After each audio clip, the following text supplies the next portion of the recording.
Hey everybody, it's Doug here, Doug Mystic on Board Game Geek, welcoming you back to our next episode of Wizards Academy, where we have our three wizards, Bramblethorn, the Treant, Flitter, the fairy pixie wizard, and Yvetta, the human turned bear wizard, trying to save the Academy from an onslaught of demons, imps, and crazy things are storming the Academy while we're trying to save it. We haven't lost any of our mana crystals yet. We've done okay so far. Got a couple of, well, one correction really that I want to make before we get going, and then we'll dive right into the game. And we're not doing too terribly badly, though. I think some things are starting to pile up on us, which is not good. But let's talk about that and move forward. So, without any further ado, let's do our correction.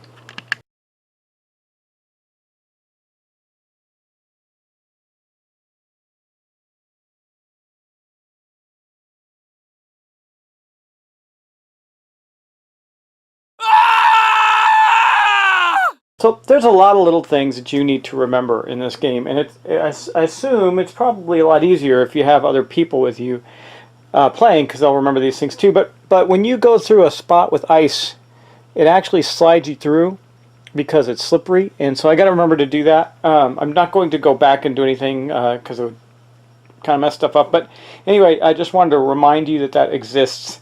So it just would have meant that they would have ended up in that room faster, really, because they were coming from other locations. But that's okay. Now, what I got to figure out is how do you stop in that room if you're sliding through it? I don't know. I'm going to have to look it up. I think you have to move the ice or get rid of it. We could go to the unstable room, or actually the laboratory's place where you can move tokens around. That's kind of bad. And we need some source of heat or fire. That would be helpful. We don't have that yet. We have a way to remove fire tokens, but we don't have any fire. So anyway, let's get on with it. We're going to start with Bramblethorn's turn and get right to the game. Okay, well, first, of course, we have to do our disaster for Bramblethorn. It says, activate all threats in the Master Study and the Cursed Room. Well, we do have a threat. There's no threat in the Master Study, but there is one in the Cursed Room. And, of course, it's imps. So what happens when we activate imps? Now, we got Imp Portal, which is going to activate, and imps, which are going to activate. So let's start with the imps, because I think I know what they're doing. I think they're going to move toward the closest, thingy-majigger. So when we have imps, not the basic game imps. I've made that mistake a couple of times. I keep going to the basic gameplay of the imps. I don't want to do that. I want to look at imps without the basic game. Okay, in a room, adjoining a room that contains a glyph or a wizard, move into a random adjoining room that meets this criteria. Well, there's only one, so these three guys in the cursed room are going to go running towards here. They're all piling up in that space right there. Crazy.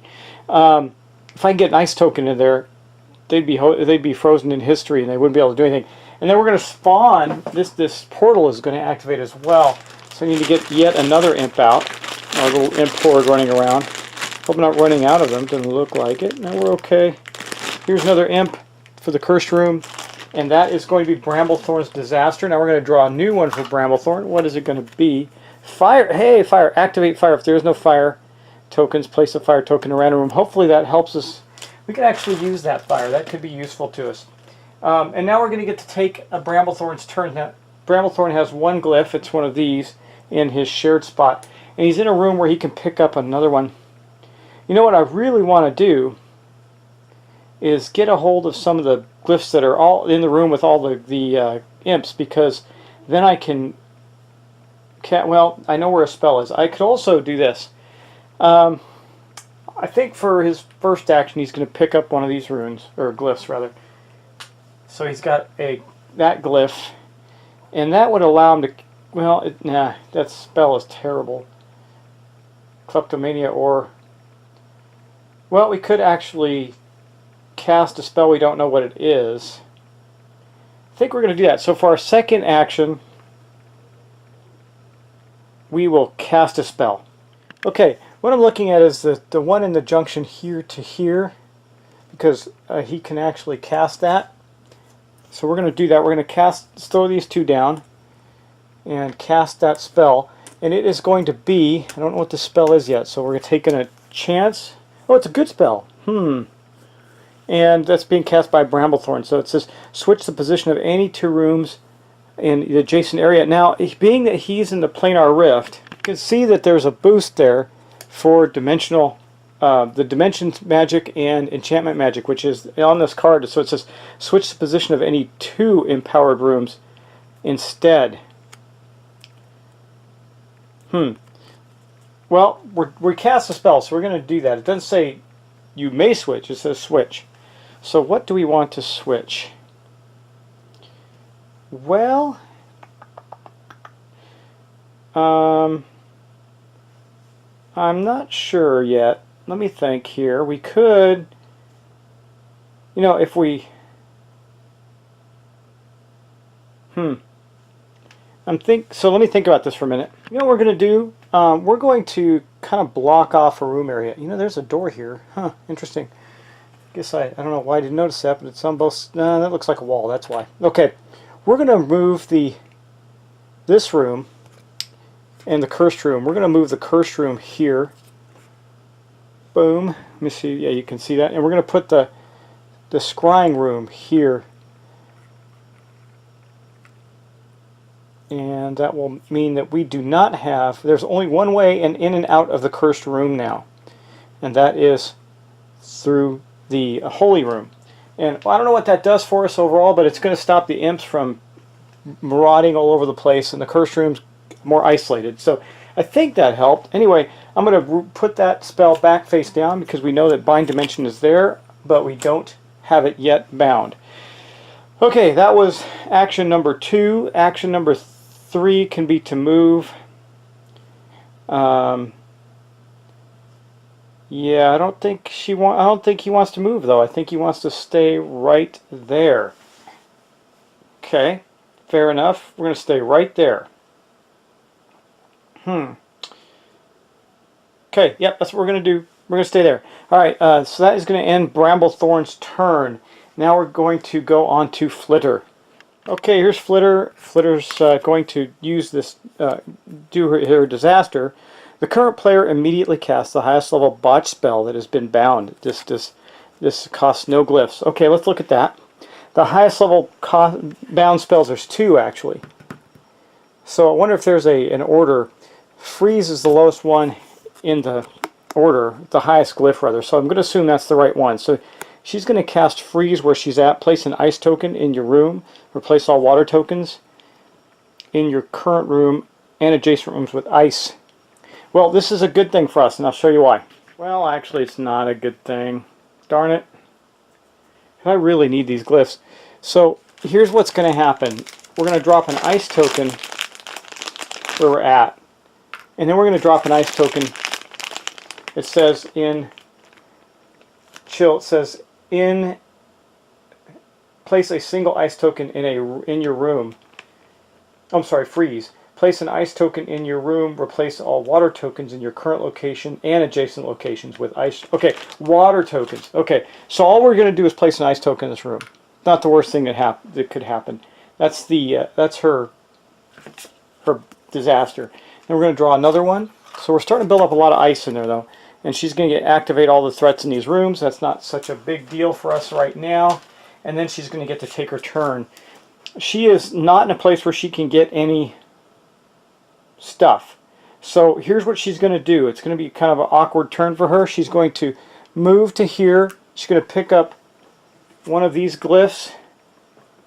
And then she's going to move to the crystal chamber.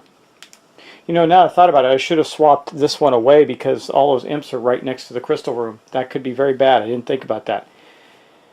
But that's going to be her turn because she has to get away from the imps before they can have a chance to nail her. They're not going to do anything yet. There's nothing that's going to trigger them at the moment. But that's going to be her whole turn. And then we're going to move on to Yvetta. Here's Yvetta, and basically we're going to activate all threats in the scrying room in the workshop. In the scrying room there are no threats. In the workshop there is a water threat. So let me take a look at that because there's 2 water tokens in there already. Do they just keep piling up? Let me see. So what there is 2 water tokens and a water portal. So let's look at the portal. Activate, place a threat of the indicated type. So we're going to place water in there, but there's also water. So activate. When water is activated, it immediately activates any water portal in the same room. If 2 water tokens are in an adjoining room, they're considered to be part of the same pool. If one is activated, they're all activated. When water is activated, immediately activates any water portals in the same room. Special, it's hard to move. Okay, so basically there's just now 3 water tokens in there. The workshop has become flooded.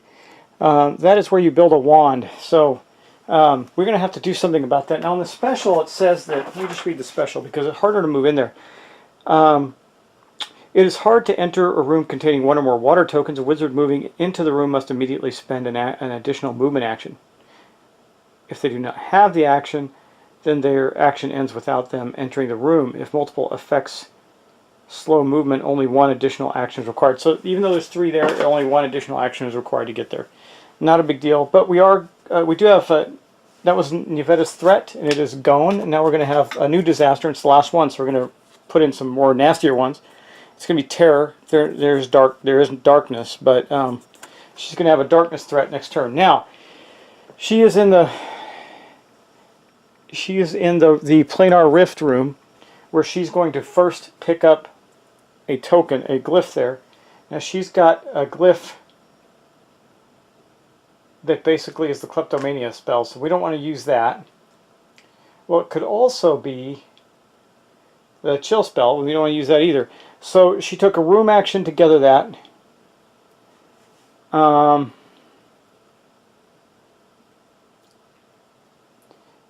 you know what we could have done, and I would have done this for sure, is put this space in Flitter's shared space so that Nivetta could use it, because this was my actual thought.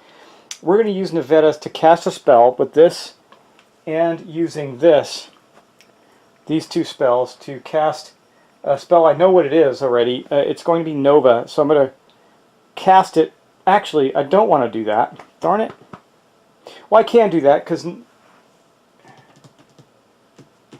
No. Yeah, I guess I can. Let me see. What I don't remember what Nova does. I think it just does damage. I'm not sure. Yeah, I don't think I want to do that. I'm going to take that back.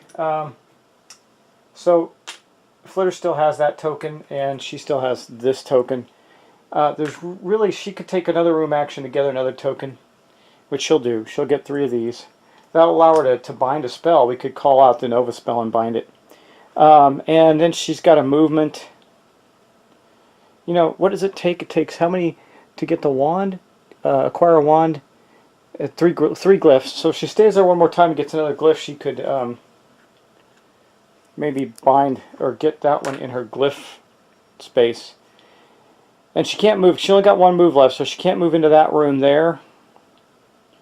And the other room's slippery. She just goes sliding on by, so she might as well stay put. I know we're wasting actions, but they're kind of stuck in that room right there. It takes 2 actions to move this way, and this one just sends them all the way to the unstable room. So until we can get a spell that's going to set... Well, we're going to have fire come up next turn. Hopefully, if we get lucky, it'll be in the laboratory. Yeah, if there's no threatening fire tokens, place a fire token in a random room. So there's no threatening fire, so we are going to place fire in a random room on Bramblethorn's turn, which is going to be now. So let's just wrap around to Bramblethorn's turn. Interestingly enough, we have a way to put out the fire. So I'm not too worked up about that. And this is actually going to work in our favor. So the first thing we're going to do is we're going to cast this fire spell. Actually, before I do that, it's time to reshuffle the disaster deck. So we have our disasters here. I'm going to take the next 2 in the disaster deck, in the prep deck, and we're going to put them... I'll just randomly insert them in different places, and then we'll shuffle them up. So now the disaster deck has gotten a little tougher for us, and it'll give us some ability to draw some more disasters. Okay, boom, that is shuffled. Alright, so now we're going to activate fire. We're going to draw a location card. Let's see where that is. And it is going to be in the flux point. Where's the flux point? In a place with darkness. Let's see what fire does with darkness. Okay, let's go there. You can't imagine fire is going to survive, or darkness is going to survive fire, so let's take a look at fire. Yeah, fire suppresses darkness if a room contains a fire token and darkness token. The darkness token no longer slows wizard movement in the room. So it stays there, but nothing happens, because the fire could go away too. So we didn't activate fire. We activated fire, but if there was no fire, we placed fire in a random room. So that's going to be it for Bramblethorn's disaster. That's that. Now we're going to draw a new one for Bramblethorn. Hopefully it's not a terrible one. Another imp invasion. So we know that got a couple turns, and those imps up north are going to go crazy. We're going to have to do something about that. Hopefully we do, and I don't know. But now we got Bramblethorn's actions. Alright, Bramblethorn does not have any stuff. We got some random fire. We know a spell, but we don't have any ability to cast it right now. Well, we do, but there's no point. No point. Well, let's do this. We're going to take one of these glyphs. That's the only glyph he has right now. And then we're going to move Bramblethorn. Bramblethorn's going to move this way. He's going to slide across to here. That's one move. And 2 moves, we're going into the shard room. We're going to try and kill these imps over here with spells, if we can get in there and do that. Which we're going to, I think, next turn. I hope. We shall see. We can. We have the ability to do that. And then Bramblethorn's going to put this glyph into his shared space, and that's going to end his turn. Let me just make sure. Let me double check the ice special, just to be sure. Interaction. A room containing 2 ice tokens is not considered to be adjoining. Okay, but it's only 1. Special. When a wizard or creature enters a room containing a single ice token, they immediately exit the room via the opposite door if it is legal move. This does not cost any sort of action. If the room with ice contains a haunt. Okay, blah, blah, blah. There's a lot of interactions going on there, but that's what happens right now. So how do we get in here if we can't legally move there in one shot? Well, we can. We have to come around this way, I guess. No, because we... Oh, this is just terrible. I don't know. This is confusing to me. I'm having a hard time figuring out what we're going to do. Alright, well, that was Bramblethorn's turn. So now we're going to get on to Flitter's turn and see what Flitter's going to do. Now, Flitter's already in the crystal room. And let's see what she's going to do. Okay, we're going to do something kind of wild here, and this is the way I interpret this. So Flitter's first action is actually going to be to eliminate a threat as using one of our mana. Now, this may be really not smart, but we have a lot of stuff going down the Hoard, and I need to get in there. So we have a choice. We can eliminate a threat as if it had entered the mana crystal room. Now, imps. It says that when an imp by itself is in the mana crystal room, it is not a threat. When there are multiple imps, it is a threat, and you can use a crystal to eliminate them. So I'm thinking that I could eliminate the entire horde of imps in that room by doing this. That's how I'm interpreting it. In addition, I'm also looking at the ice portion. It says attack if all adjoining rooms the mana crystal contains ice tokens. Remove the ice tokens and ice tokens connected. I mean, I could attack that ice token as well, so I could move in there. But the way I read that is, if I eliminate the threat, I'm eliminating multiple imps, which would mean all of them. Tell me if I'm wrong. That's the way it reads, but I may not be correct in that. So I'd be better off getting rid of the ice token in there, actually, for now, because if I can get the Nova Bolt spell, which I can go in there and cast immediately with Flitter, I could at least destroy an imp. I'm not sure. I know we're going to have an imp invasion when Bramblethorn goes. So actually, I'm going to say that I'm going to make a judgment call, because it doesn't specify, but it does say one imp is not a threat, multiple imps are a threat. I'm going to say that doing that does that. If I'm wrong, correct me. I'll try and fix it. But that's the way it read to me. So, and it also expands one of our, carefully hoarded, protected life sources from the mana crystal. So that was action number 1. Was a room action.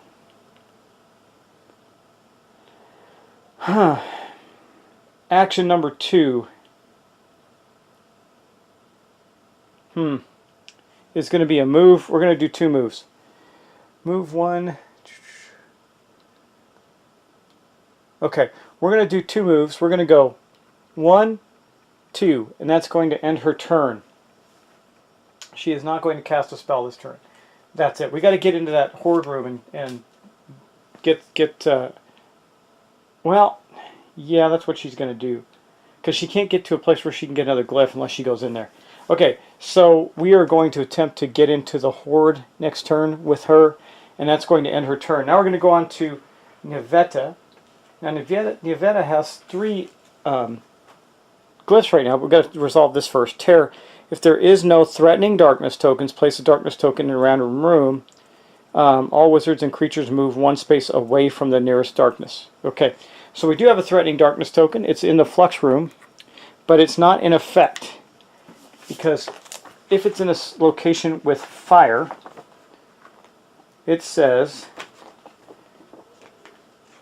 interaction special. Fire suppresses darkness. If a room contains a fire token and darkness token, the darkness token no longer slows wizards moving into the room. Okay, but it doesn't have anything to do with terror. So I guess we have to move 1 space away from the darkness token, if I read that correctly. So for, okay, there is a threatening darkness. So we're going to leave, we're going to play that. That means she's actually going to go where she wanted to, into the Hoard room. Niveta is going to bounce all the way to here because this slides, and Bramblethorn, they'll both end up in the corner room up there, if I read that card correctly. And then we're going to draw another disaster card for Niveta. It's going to be a haunt. Okay, no problem. Now Niveta's got some spell casting that she can do. She's going to call out. She's going to spend 2 of these and cast a spell. Boom. Does that. And it's 2 of these ones, just in case you didn't see that. And we're going to call out Nova spell. Now I also know that this is Bend Dimension. But I think we're going to do this. We're going to call Nova. Boom. Now I have an attack spell. So we have that in place now. I used the scribe to do it. Basically, that's what I was casting this spell to do that. So I cast that spell. We called out Nova. We have that now, and we get to do damage to creatures now. We finally have an attack ability, so I can basically, I may have to eliminate one of the guardians and put it back to get to the glyphs that are in the room with the guardians, because we can do that with the Nova spell. That was action 1. Action 2 is going to be a move action. So I cast a spell. That's all I've done so far. I have not taken a room action. I can play 1 glyph to swap rooms. Actually, that's not a bad idea at all. She's going to pay her last glyph to swap a room. So, and we're going to swap this one with the laboratory. We're going to put the laboratory here because now it's a dead end, and if I need to go to the laboratory with the ice, I can.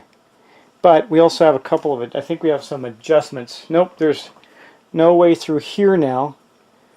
There is a way through here. There's no way through there. Nope, that's it. So we have basically moved that around. We no longer have a way into here like we did before. That's gone. Boom. Okay. No, it was never there because this one you can't get into. So essentially we have created a place where we can get to that last room and stop. That was action number 2. Then for the 3rd action, she's going to make a move to there. And that is going to be the end of her turn. Okay, that wasn't so bad. This one's taking a little longer. I'm debating. I think I'm going to end this episode right here, guys, because we're going to wrap around back to Bramblethorn next, who's going to do an imp invasion. And we'll see how that goes. So a couple turns, guys. Please. I didn't want to get too deep in case I did this wrong and blew up those imps when I shouldn't have, because I might get an opportunity to correct it. But that's the way I read it, because the way the mana room says when you destroy a threat, I'll read it to you so you see it, so you see what I'm talking about. It says destroy. This is in the mana crystal room. Spend mana to eliminate a threat as if it had entered the mana crystal. This costs 1 more mana than the elimination would normally cost. Well, I don't know what the elimination would cost. It just says for imps attack, it says if a single imp is in the mana crystal, there is no effect. If there are ever multiple imps in the mana crystal room, remove them from the board and lose 1 mana for every 2 imps removed. Oh.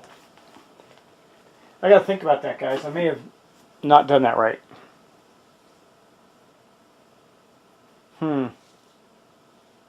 Well, I kept the imps aside. Let me know. If that was the case, I guess I could have destroyed Well, actually, I couldn't have moved in there at all, right? Because I would have... Oh, yeah, because I came this direction. Yeah, I actually didn't move in there. But I may be in there with a bunch of imps. You'll have to let me know. And then if that's the case, then I would not have... I would guess I would have spent that mana crystal to do something else. I don't know.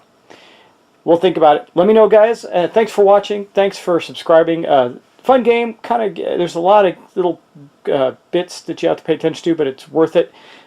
Really challenging co-op game. Makes you think, but still has a nice, fun story, fantasy element to it.